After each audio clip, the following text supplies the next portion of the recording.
sama tim dari manajemen mitigasi juga semuanya. Kita kan pengen bawain, ya kan teman-teman juga udah tahu ya, saya sering banget berusaha untuk memasukkan culture atau tradisi Indonesia ke karya-karya saya. Contohnya dari mulai baju dodol, Nico Battle, terus ada tari tradisional di video klip Overdose sama Chris Brown. Terus waktu itu kita pas lagi perform ada yang tradisi Papuanya, ada yang waktu itu tari Saman. Di sini saya pengen banget ada tradisi Bali gitu, karena buat saya tuh tari Bali itu kayak very dramatic, terus gitu sangat edgy dan berkarakter. Tapi saya bilang saya nggak pengen ini cuma jadi gimmick, karena kalau misalnya cuma ditempel doang jadinya kayak gimmick, ngapain. Makanya kenapa mungkin tadi Bang ngeliat pada saat lagi dia ada yang kipas itu ngikutin beatnya pop battle kan, yang terus jadi semuanya ya emang kawin gitu istilahnya, nyatu sama pop dan juga ada tradisinya atau ada culture-nya gitu. Pada saat lagi tariannya juga kita misalnya kalau yang saya dan Nessie itu cuma jalan, mereka jalannya bareng tapi mungkin tangannya beda. Terus udah gitu kita juga ada yang kita gini tapi stylenya beda. Ada yang gini yang dianya tari tradisional tapi kitanya misalnya di lebih di swagin gitu. Dan itu ya kita latihannya cukup lama. 2 hari yang lalu pada saat lagi kita JR berjam-jam kita di atas panggung, karena kan memang dia gimana apa yang terbiasa penari Bali itu lakukan kan pasti nggak sama dengan kalau pop music ya, karena pop music kan mungkin lebih beda lah temponya mungkin, atau kayak mungkin kalau tadi Bali mungkin lebih gemulai, tapi di sini dia harus ngikutin pop musicnya gitu. Blockingnya juga seperti apa. 2 hari yang lalu kita JR, walaupun ya maksudnya of course di hari-hari sebelumnya kita juga ada latihan. Akhirnya kemarin sampai ada jadwal latihan tambahan di mana kita berjam-jam itu tim saya itu merapikan blocking dan ngerapiin tarian dari penari Bali itu sama juga Nessie. Seru sih hari ini, kayak dari indoor terus saya mesti lari ke outdoor dalam keadaan setelah udah nari-nari capek, kok battle mesti lari, itu yang mungkin penonton di rumah nggak ngeliat gitu, mesti lari di sini, mesti lari ke atas, ke belakang, ke outdoor, mesti naik lagi ke crane, dan terus udah gitu mesti nyanyi. Terus apa lagi ya yang seru itu nostalgia hits tahun 2000-an saya, dari mulai lagu Indah, Bilang Saja, Tak Ada Logika, Ini Gila Ini Cinta.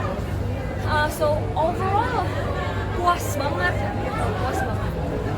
Yes. Ada ritual nggak sih sebelum panggung? Capek bang, ampun. Gila. Ya stamina sih sebenarnya karena memang kan saya nggak pernah stop latihan ya gitu, jadi ya stamina ya di situ terus gitu. Olahraga juga cukup kenceng. Ya puji Tuhan oke. Nes, ada ritual nggak sih sebelum naik panggung? Apalagi kita berdoa aja. Itunya mah ritualnya cuma berdoa. Biasa berdoa bareng sama tim. Saya biasanya suka hype-in anak-anak di belakang panggung. Berdoa bareng tim, tapi juga saya selalu berdoa pas sebelum itu buka, saya selalu berdoa sendiri. Jadi ritualnya sih berdoa. Nah, tadi kan lo bilang lebih capek di tahun ini 28, sebelumnya lo nggak berdoa. Gimana? Latihan lo di tahun ini kayaknya lebih capek dibandingin tahun yang 20. Sebenarnya nggak juga sih, nggak bilang lebih capek, sama-sama capeknya. Karena saya nggak pernah cuma kayak kalau show itu cuma dateng buat JR atau hari H atau hari sebelumnya, nggak pernah. Saya selalu pasti banyak ya latihannya, udah banyak. Bahkan kalau misalnya lagi di Amerika pun juga ya masih bisa kontak lewat Zoom atau teks ya, mereka selalu kasih tahu gini. Cuman yang kali ini mungkin agak lebih capeknya mungkin bukan fisik ya, tapi lebih menyamakan visi dan misi antara si penari Bali dan juga Nessie The Hood. Kita gabungin antara yang tradisional sama yang pop, itu aja gitu. Dan untuk bisa translate vibe yang saya mau di atas panggung, tapi juga unsur tradisionalnya tetap satunya yang PR. Next dapat membandingkan ya setara dengan Beyonce dan Justin Bieber seperti apa nih kamu? Ya aja bersyukur. Ya Mbak tahu ya saya Desember kemarin tuh saya udah 30 tahun di dunia entertainment, so penghargaan tuh ya disyukuri tetap. Ya maksudnya kan ini juga bukan nominasi pertama saya gitu di Amerika juga, saya juga pernah bisa menang di Heart Radio atau Shorty Awards gitu, jadi itu salah duanya.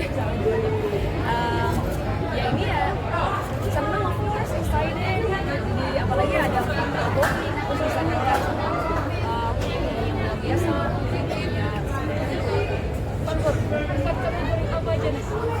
4 kategorinya itu ada Song of the Year, R&B Song of the Year, jadi itu 2 ya, jadi 1 Song of the Year, 1 R&B Song of the Year, Best Solo Artist, sama Best R&B Artist gitu.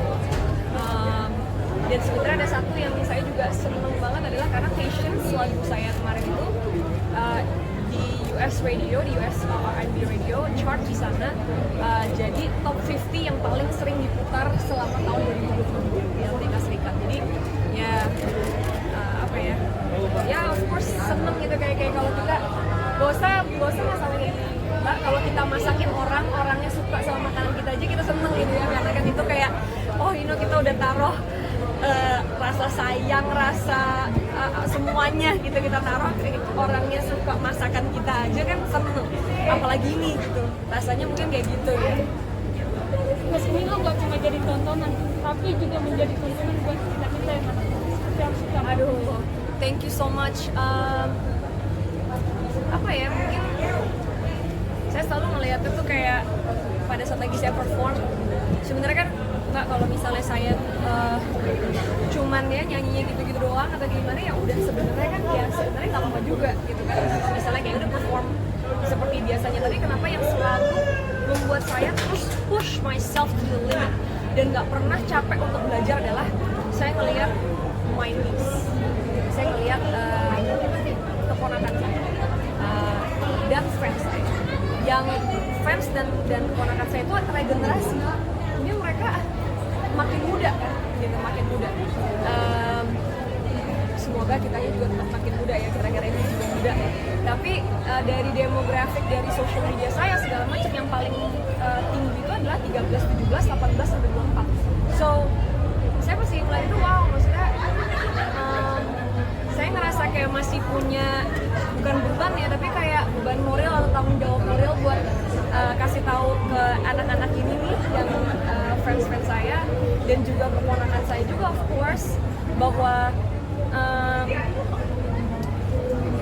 being viral itu nggak lebih penting daripada being smart. Being viral itu tidak lebih penting daripada be the best that you can be, gitu. Atau jadi positive influence buat orang lain, terus kasih lihat orang bahwa proses itu mungkin. Jadi bukan, kalau sekarang kan kayaknya banyak banget yang viral, pada akhirnya apa, anak-anak yang masih gitu-gitu masih yang kecil-kecil, pada akhirnya ngeliatnya kayak ya kalau gitu gimana ya caranya gue bisa ngetop, mungkin ya gue gini, just do stupid stuff, atau misalnya do something yang mungkin agak aneh atau kayak gimana, yang penting gue viral. Padahal kan sebenarnya harusnya kita seperti itu. Nah, makanya ya udah, biar yang viral saya tetap di jalurnya saya gitu. Saya tetap di jalurnya saya viral dengan prestasi, dan semoga dengan saya tetap di jalur saya viral dengan prestasi, anak-anak yang masih umur 13, 14 tahun sampai ke 24 itu masih ngelihat, oke, at least mereka bisa ngelihat di TV bahwa kalau mau performance-nya seperti itu, ada proses yang harus dijalani. Gak cuman kayak kayak gitu, gak cuman about going viral. Nes, berarti ini salah satu pencapaian di tahun ini, artinya dengan kemarin perjalannya 2022 karir juga, dan ini salah satu masuk Ya seneng gitu, maksudnya Januari gitu kan, awal tahun ya, Nes? Awal tahun, terus udah gitu acara besar seperti ini, terus kita bisa kasih standar yang baru lagi, atau at least saya nggak turun standar gitu ya. It's always like a reminder to myself boleh lengah, nggak boleh kalah sama rasa capek, nggak boleh kalah sama rasa puas. Yeah, it's just in me, you know. I always want to try to be better, version 2.0 dari yang hari sebelumnya. Kompetisinya itu bukan sama orang lain ya, tapi kompetisinya sama diri sendiri gitu. Dan pada saat lagi saya pakai kacamata kuda dan kompetisinya sama diri sendiri, makanya kenapa Mbak jarang kan dengar saya ngomongin orang lain atau ngebahas soal orang lain ya, karena udah sibuk sama ngurusin oke, gimana caranya supaya gue jadi lebih baik buat orang sekitar, buat diri sendiri, buat bangsa dan negara, buat keluarga, ya kan, itu aja. Oke, After this apa Nes? Planning Nes? After this planning apa? Planningnya Nes di tahun ini. Oke, saya di Indosiar udah lama banget. Pertama kali sinetron, saya pertama kali main sinetron adalah di Indosiar. Mungkin teman-teman tahu juga, itu di sinetron Lupus.